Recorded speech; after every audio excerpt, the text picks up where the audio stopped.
Hey there everybody, welcome back to my channel. I'm Caitlin, your geeky girlfriend, and in today's video, I'm gonna review my 7th book of the year towards my 15 book challenge for 2023. And I'm really excited about this one, so I can't wait to get into the video.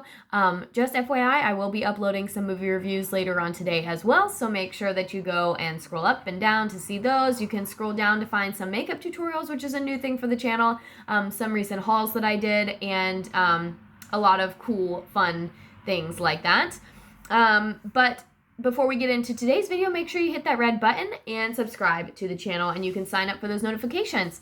Today I'm going to be reviewing If I Stay by Gayle Foreman, and I have not seen the movie, so I did read this before watching the movie. This was on, right now my TBR pile is a lot of movie or TV based books, because I'm trying to read the book first and then watch movies that have been on my list for a long time, or if I've already seen the movie, then I'm trying to read the book so I can compare them. So this one I have not seen the movie for, but I know that it was a pretty recent movie, I would say within the last 10 years or so. I mean, it was probably longer ago than I realized, but this one was on my, list for a while, and I finally read it, and I breezed through it pretty fast. It read pretty quickly. It instantly draws you in within the first few pages. If you have seen the movie, then you know already, but if you have not seen the movie, then this will be a minor spoiler, but not too much. But the main character, Mia, loses her family, like, really sudden, in a very tragic car accident, and the whole book is told from her perspective of this in-between. She's not quite alive, but she's not quite dead, and so it's an interesting perspective on, like, death and grief, and an interesting, like, you could get a little bit spiritual with it if you want, but it's not written in a spiritual way.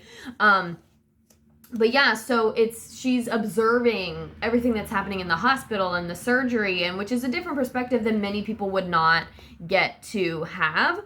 And her boyfriend is in it. He tells a few of there's like a little bit from his perspective. You get some of, like, the whole story is told through flashbacks. And as she's seeing things that are happening to her in the hospital or during her surgery, whatever, she's reminded of moments from her past with her boyfriend or with her family. And so you get the story of their family through these flashbacks.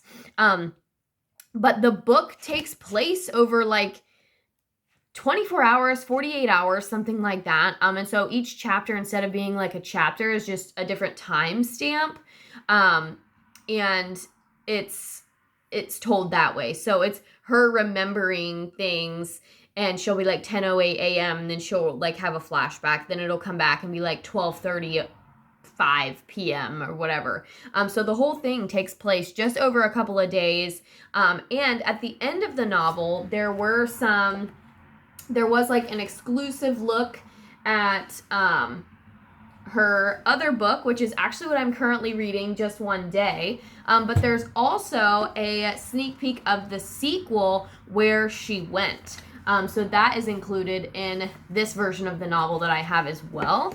And this was a book that when I first picked it up and when I first started reading it, I was like, I'm not sure if I'm going to want to read the sequel to this, just because I think I'll get everything that I want from it. But when I finished the book and the novel came to an end, I was like, oh, I really want to read the sequel. So I read the preview, and the preview kind of made me not want to read the sequel. I was sad because already what I've read of the preview, I don't really like. If you've been watching these videos for a while, you know that romance novels are my bread and butter. I absolutely love them, and I love happy endings.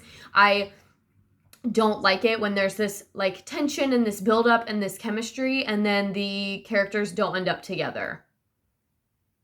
That really irks me, and I don't like it. And the sequel preview kind of alludes to that fact, and I don't like it. Now, granted, I haven't read the ending. I don't know what the ending of the sequel is, but based on how this novel ends, I was like, oh my gosh, I need to figure out what happens next. And then I was kind of unhappy with what happened next. So that was like a foot and mouth sort of situation. But overall, I really enjoyed this book more than I thought, actually. I thought it was going to be pretty blasé. I thought it was going to be very medical heavy, and it wasn't. It was very enjoyable, very quick to read, and I liked it. I would give it probably a solid 7 out of 10, just for, like, for the fact that when I finished reading it, I was like, oh yes, I want to read the sequel. And then after I read the sequel preview, I was like, just kidding. Maybe I just want to have it end where it ended. But even still, the ending was a little bit disappointing for me. I mean, I get it, but it was still a little bit disappointing. So excuse me. Overall, I thought, like I said, it read really easily, very appropriate for younger readers, older readers. Like, I think this is a book for a lot of ages to read, whether you're college, high school.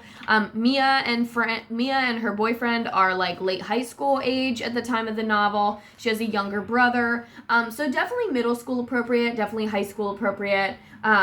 It is it's heavy, given the subject matter of the novel. And the author actually says that in her acknowledgments as well, that it's very heavy. It was kind of hard to write. She had to really dig deep into herself.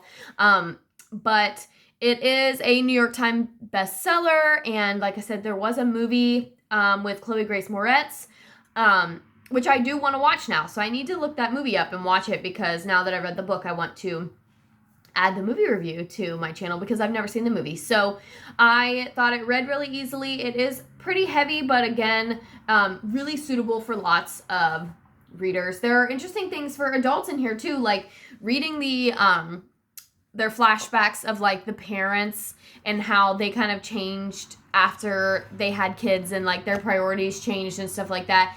And like some of the things that they said about their friends and whatever, like I could relate to some of the flashbacks of the parents at my current age. So I do think that lots of ages could find this book enjoyable, but I do give it a 7. I would say it's good, but not, like, it's not the best book that I've ever read, but it's not the worst. And it's kind of like happily in that like average to good range.